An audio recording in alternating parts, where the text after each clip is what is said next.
يا أيها الذين آمنوا ادخلوا في السلم كافة يا أيها الذين آمنوا ادخلوا في السلم كافة হে ঈমানদারেরা, হে মুমিনেরা, তোমরা পরিপূর্ণ ইসলামের মধ্যে প্রবেশ করো। আল্লাহ রাব্বুল আলামিন মুমিনদেরকে বলতেছেন, ঈমানদারদেরকে বলতেছেন, বিশ্বাসীদেরকে বলতেছেন, হে বিশ্বাসীরা, হে বিশ্বাসীরা, হে বিশ্বাসী নারী পুরুষ, তোমরা পরিপূর্ণ ইসলামের মধ্যে প্রবেশ করো। আল্লাহ পাক কোন মানুষকে বলেন নাই যে হে মানুষেরা তোমরা ইসলামের মধ্যে প্রবেশ করো। আল্লাহ পাক ঈমানদার নারী এবং পুরুষকে বলতেছেন, হে ঈমানদার, তোমরা পরিপূর্ণ ইসলামের মধ্যে প্রবেশ করো। এতে বোঝা গেল যে আমরা ইসলামের মধ্যে প্রবেশ করব, মানে আমরা মুমিন। মুমিনদেরকে ডাক দিয়া বলতেছেন ইসলামের মধ্যে প্রবেশ করো। তাহলে মুমিন তো পরিপূর্ণ মুমিন হতে পারে নাই। এই জন্য তো মালিক বলতেছে, হে মুমিন, হে ঈমানদার, তোমরা পরিপূর্ণ ইসলামের মধ্যে প্রবেশ করো। তাহলে বোঝা গেল খাঁটি মুমিন, খাঁটি ঈমানদার আমরা হতে পারি নাই। আমরা মুমিন দাবি করি, আমরা ঈমানদার দাবি করি, আমরা মুত্তাকি দাবি করি, আমরা পরহেজগার দাবি করি, কিন্তু দেখেন আমাদের ঈমানে কমতি আছে কিনা, আমাদের ঈমানের মধ্যে কমতি আছে কিনা। ঈমানের মধ্যে কমতি আছে দেখেই তো আমার মালিক বলে, হে মুমিন, তোমরা পরিপূর্ণ ইসলামের মধ্যে প্রবেশ করো। আমরা ইসলাম মানি, আমরা ইসলামের সকল হুকুম আহকাম মানি। দেখেন আমরা মুমিন, আমরা মুসলমান, আমরা ইসলাম মানি, ইসলাম বুঝি। আমরা ঈমানদার দাবি করি, নামাজ পড়ি না, আছে না নাই? আমরা ঈমানদার দাবি করি, মুত্তাকি দাবি করি, নামাজ পড়ি না। এরকম আছে রোজা রাখে না, দেখবেন সারা বছর যায়, রমজান মাস আসে, এক মাস রোজা আসে, কিন্তু দেখবেন রোজা রাখে না, আছে না নাই? আবার দাবি করে সে মুসলমান, আবার সে দাবি করে সে মুমিন, আবার সে দাবি করে সে মুত্তাকি, কিন্তু দেখা যাবে সে রোজা রাখে না, নামাজও পড়ে না, হজও পালন করে না, যাকাত ফরজ হয় তারপরে যাকাত আদায় করে না। আবার সে দাবি করে সে মুত্তাকি, সে পরহেজগার, সে ঈমানদার, আছে না নাই? আমার মুসলমান ভাইরা, আমার যুবক বন্ধুগণ, ভালো করে কথাগুলো বুঝবেন। আমরা ঈমানদার দাবি করি, আমরা মুসলমান। ঈমান অর্থ বিশ্বাস, মুমিন অর্থ বিশ্বাসী। তাহলে বিশ্বাস আর বিশ্বাসী দুইটা জিনিস। ঈমান অর্থ বিশ্বাস আর মুমিন অর্থ বিশ্বাসী। আমানতু বিল্লাহ, আমানতু বিল্লাহ, আল্লাহর উপর আমরা ঈমান আনলাম। আমানতু বিল্লাহ, এক আল্লাহর উপর ঈমান আনলাম, এক আল্লাহ আমরা বিশ্বাস করলাম। লা তুশরিক বিল্লাহ, আল্লাহ ছাড়া কোনো মাবুদ নাই, আল্লাহ ছাড়া কোনো ইলাহ নাই, একমাত্র আল্লাহ আমাদের কয়জন? জোরে বলেন কয়জন? একমাত্র আল্লাহ হলেন একজন, একজন মালিক আমাদের, একজন ইলাহ আমাদের। লা তুশরিক বিল্লাহ, আল্লাহ ছাড়া কোনো মাবুদ নাই। আল্লাহর সাথে কাউকে শরীক করা যাবে কি যাবে না? আল্লাহর সাথে কাউকে শরীক করা যাবে না। ওয়া মালাইকাতিহি, ঈমান আনলাম ফেরেশতাদের উপর। আমরা যারা মুমিন ঈমানদার, আমরা ফেরেশতাদের উপর ঈমান আনলাম, বিশ্বাস করি কি করি না? ফেরেশতাদের উপর ফেরেশতা আছে, বিশ্বাস করি কি করি না? ফেরেশতাদের উপর ঈমান আনলাম। ওয়া কুতুবিহি, কিতাবের প্রতি ঈমান আনলাম। কিতাব আল্লাহর কুরআন, আল্লাহর কুরআনের প্রতি ঈমান আনলাম। তাওরাত, জাবুর, ইনজিল, আল্লাহর সিফাতি কিতাবগুলোর উপর ঈমান আনলাম। ওয়া রুসুলিহি, রাসূলের প্রতি ঈমান আনলাম। আল্লাহর রাসূল সাল্লাল্লাহু আলাইহি ওয়াসাল্লামের উপর আমরা ঈমান আনলাম।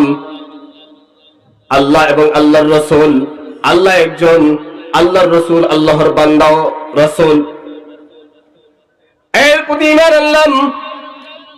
আনা খাতামুন নবিয়্যিন লা নবিয়্যা বা'দি, আমরা নবীকে আমাদের আইডল হিসেবে মানি।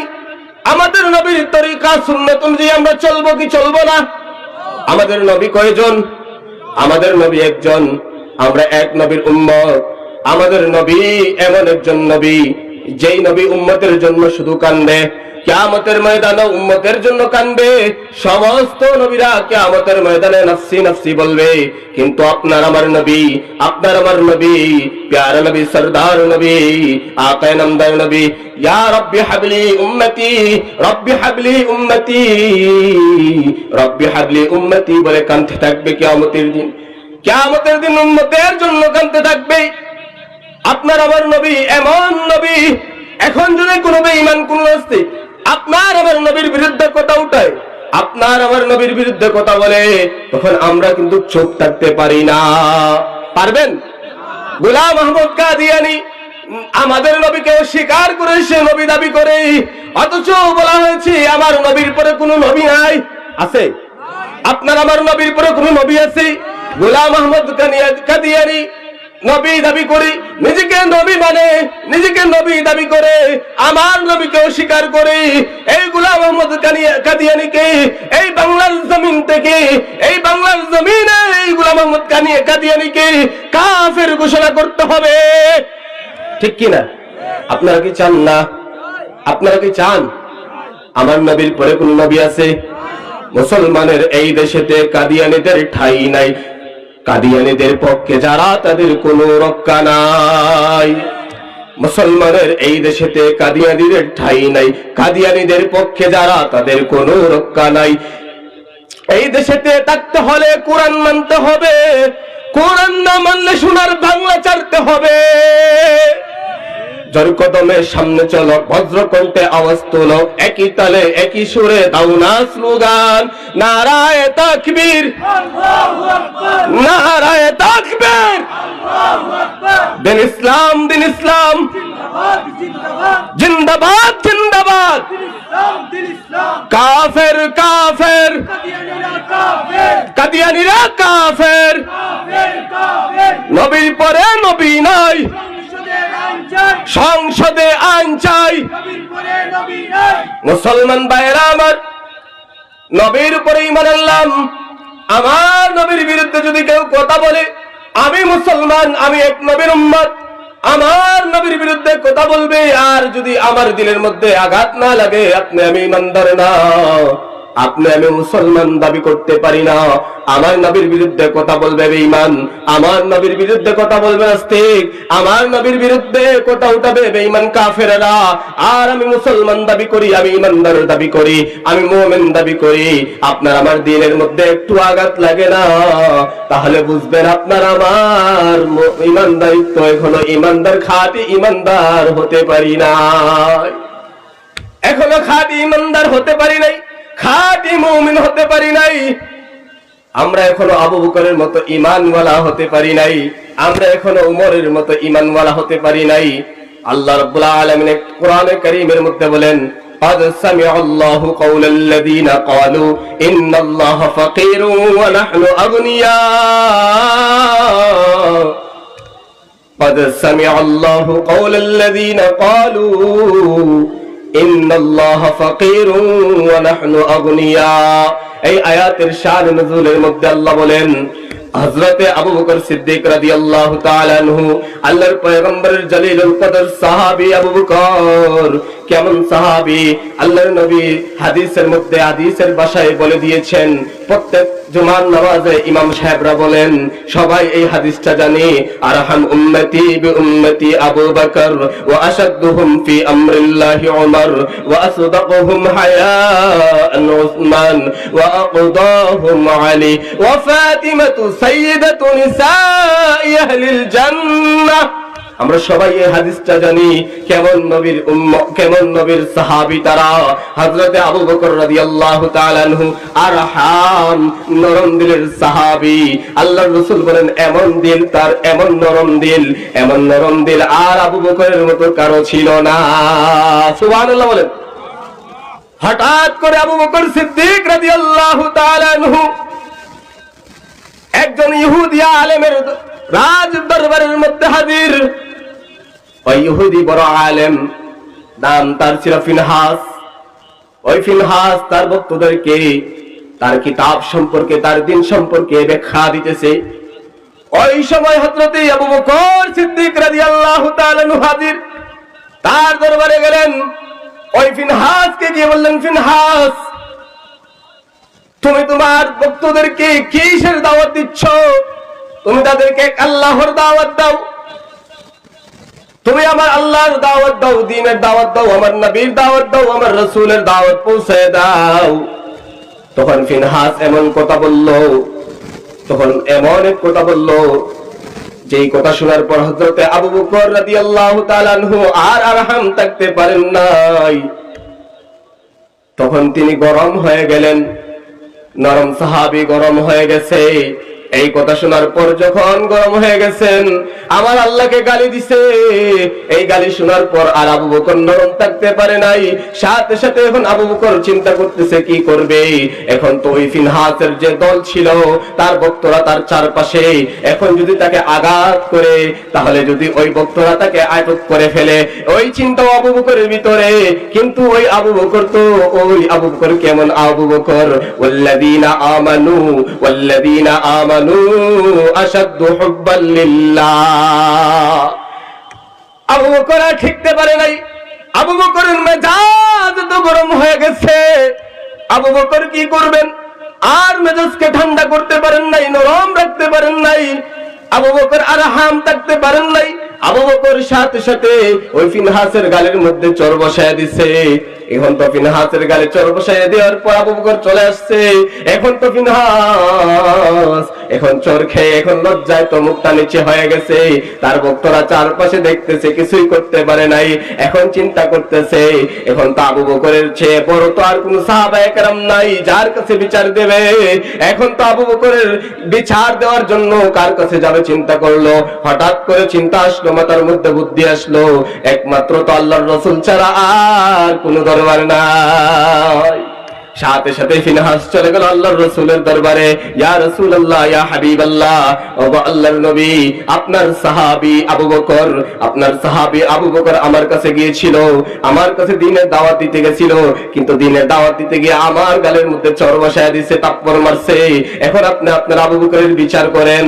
এখন তো হযরত রাসূল করিম সাল্লাল্লাহু আলাইহি ওয়াসাল্লাম অবাক হয়ে গেলেন। আরে ফিনহাস, ইহুদির বড় আলেম, তুমি কি চিন্তা করে বলতেছো? ভেবে শুনে বলো, তোমাকে কি আবু বকর থাপ্পর মারছে না উমর মারছে? সুবহানাল্লাহ বলেন।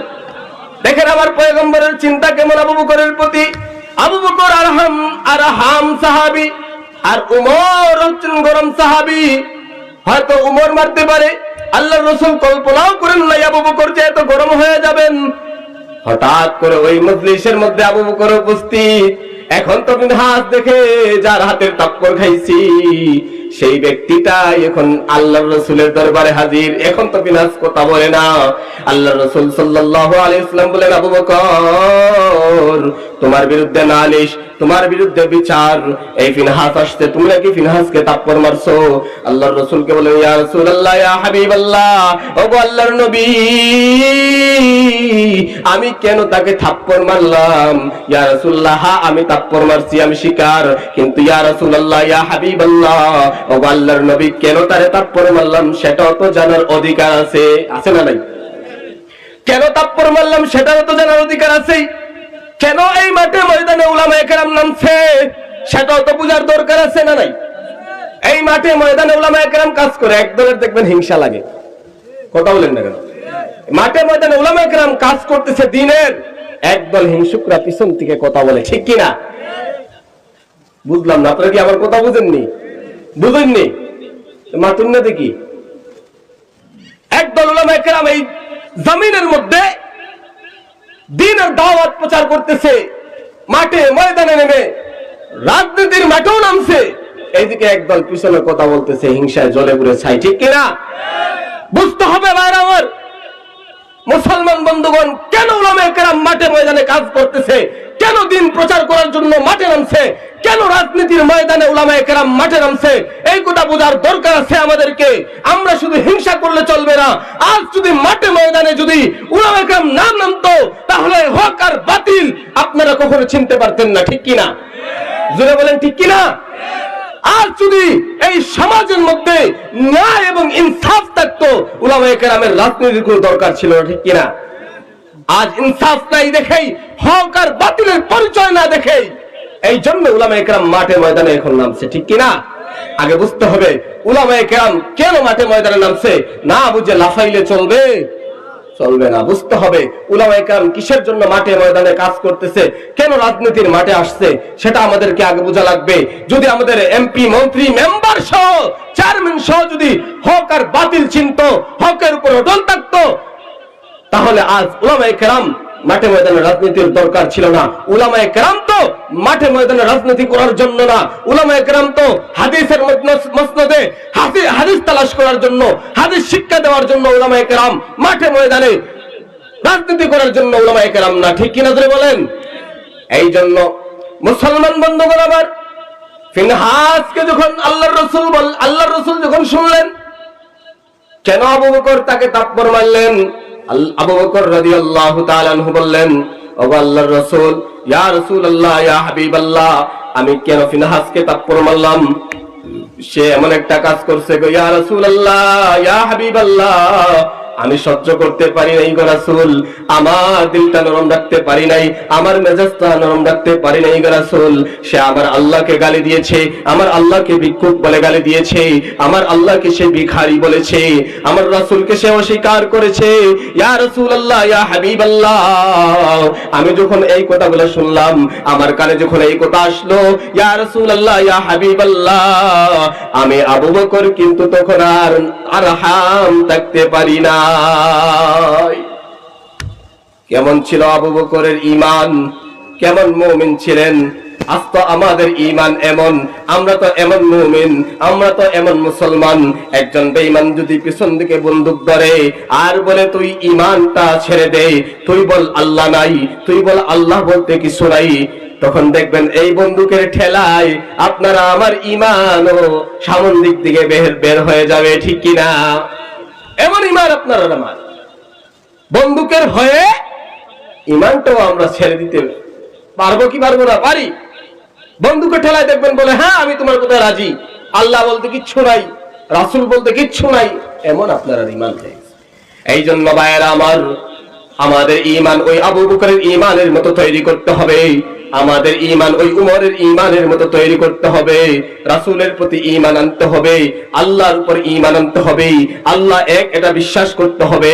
মুসলমান যদি আমরা এইগুলা বিশ্বাস না করি, আল্লাহ একজন, আল্লাহর রাসূলের উপর ঈমান যদি না আনি, আপনার আমার মুসলমানই, আপনার আমার ঈমানদারিত্ব, শুধু নামাজ পড়লে মুসলমান, শুধু আমল করলে যে মুসলমান হয়ে গেলাম, ইলম অর্জন করলাম মুসলমান হয়ে গেলাম, ঈমানদার হয়ে গেলাম, মুমিন হয়ে গেলাম, না না না, শুধু ইলম অর্জন করলে হবে না, আমলও করতে হবে। করতে হবে কি হবে না? ইমাম গাজ্জালী রাহমাতুল্লাহি আলাইহি ইহয়াউল উলুম কিতাবের মধ্যে বলেন, আন্নাসু কুল্লুহুম হালকা ইল্লাল আলিমুন ওয়াল আলিমুনা কুল্লুহুম হালকা ইল্লাল আমিলুন ওয়াল আমিলুনা কুল্লুহুম হালকা ইল্লাল মুখলিসুন ওয়াল মুখলিসুনা আলা খাতারিন আযীম। ইমাম গাজ্জালী রাহমাতুল্লাহি আলাইহি বলেন, আলেম ছাড়া যারা আলেম আছে তারা জান্নাতে যাবে, আলেম যারা নাই, গায়র আলেম যারা, তারা জাহান্নামের মধ্যে যাবে। এখন তো প্রশ্ন আসতে পারে যে যারা আলেম তারা জান্নাতে যাবে আর যারা আলেম না তারা জাহান্নামে যাবে। আমরা তো আলেম হতে পারি নাই, আমরা তো টাইটেল পাস করতে পারি নাই, আমরা তো উলা পাস করতে পারি নাই, তাহলে কি আমরা জাহান্নামের মধ্যে যাব? আসলে টাইটেল পাস করা বড় কথা নয়, উলা পাস করা বড় কথা নয়। ইলম অর্জন করেছেন কত আলেম আছে জাহান্নামে যাবে আমল ছাড়া, ইলম অর্জন করেছে কিন্তু আমল নাই, তারাও জাহান্নামী। আর যারা আমল করে, ইলম আছে, ইলমের প্রয়োজনে আমল করে, ইলমের বরাবর আমল করে, তারাই হবে জান্নাতি। এই জন্য যে আলিম হয়ে গেছেন, আলিম হয়ে গেছেন, ইলম অর্জন করছেন কিন্তু সেই আমল নাই, তাহলে মনে করেন কি আপনি জান্নাতে যাবেন? না না না, ইলম অর্জন করেছেন, আপনাকে আমল করতে হবে, আর যে আমল করবেন তার উপরে ইলম অর্জন করা ফরজ। যেই আমল করবেন, যে ওয়াজিব আমল করবেন, সেই ওয়াজিবের ইলম শিক্ষা করা ওয়াজিব। যে সুন্নাত আদায় করবেন সেই সুন্নাত শিক্ষা করা সুন্নাত, যেই ফরজ আদায় করবেন সেই ফরজ শিক্ষা করা ফরজ। এই জন্য ভাইয়ের আমার, সকল আলেম কিন্তু জান্নাতে যাবে তা না। কত আলেম আছে নামদারি আলেম, কিন্তু ইলম আছে কিন্তু আমল নাই, তারাও কিন্তু মুসিবতের মধ্যে পড়বে। যাদের আমল আছে কিন্তু ইলম নাই, তারও মুসিবতের মধ্যে পড়বে। এই জন্য যে আমল করবেন সেই আমলের শিক্ষাগুলো আপনি অর্জন করতে হবে। ভাইরা আমার, এই জন্য যেই কথা বলতেছিলাম, ইয়া আইয়ুহাল্লাযীনা আমানু দুখুলু ফিস সিলমি কাফা, হে ঈমানদারেরা, হে মুমিনেরা, তোমরা পরিপূর্ণ ইসলামের মধ্যে প্রবেশ করো। লা ইউমিনু আহাদুকুম হাত্তা আকুনা আহাব্বা ইলাইহি মিন ওয়ালিদিহি ওয়া ওয়ালাদিহি ওয়ান নাসি আজমাইন। তোমার মা, তোমার বাবা, তোমার স্ত্রী, তোমার আত্মীয়স্বজন সবার থেকে আমার নবীকে বেশি ভালোবাসতে হবে। এই জন্য ভাইয়েরা আমার, আমরা আল্লাহ এবং আল্লাহর রাসূলের হুকুম আহকাম মেনে চলবো। আল্লাহর রাসূলের তরিকা, আল্লাহর রাসূলের সুন্নাত অনুযায়ী আমাদের জীবনকে সাজায় দিব। কারণ কিয়ামতের ময়দান কোনো সহজ কোনো ময়দান না।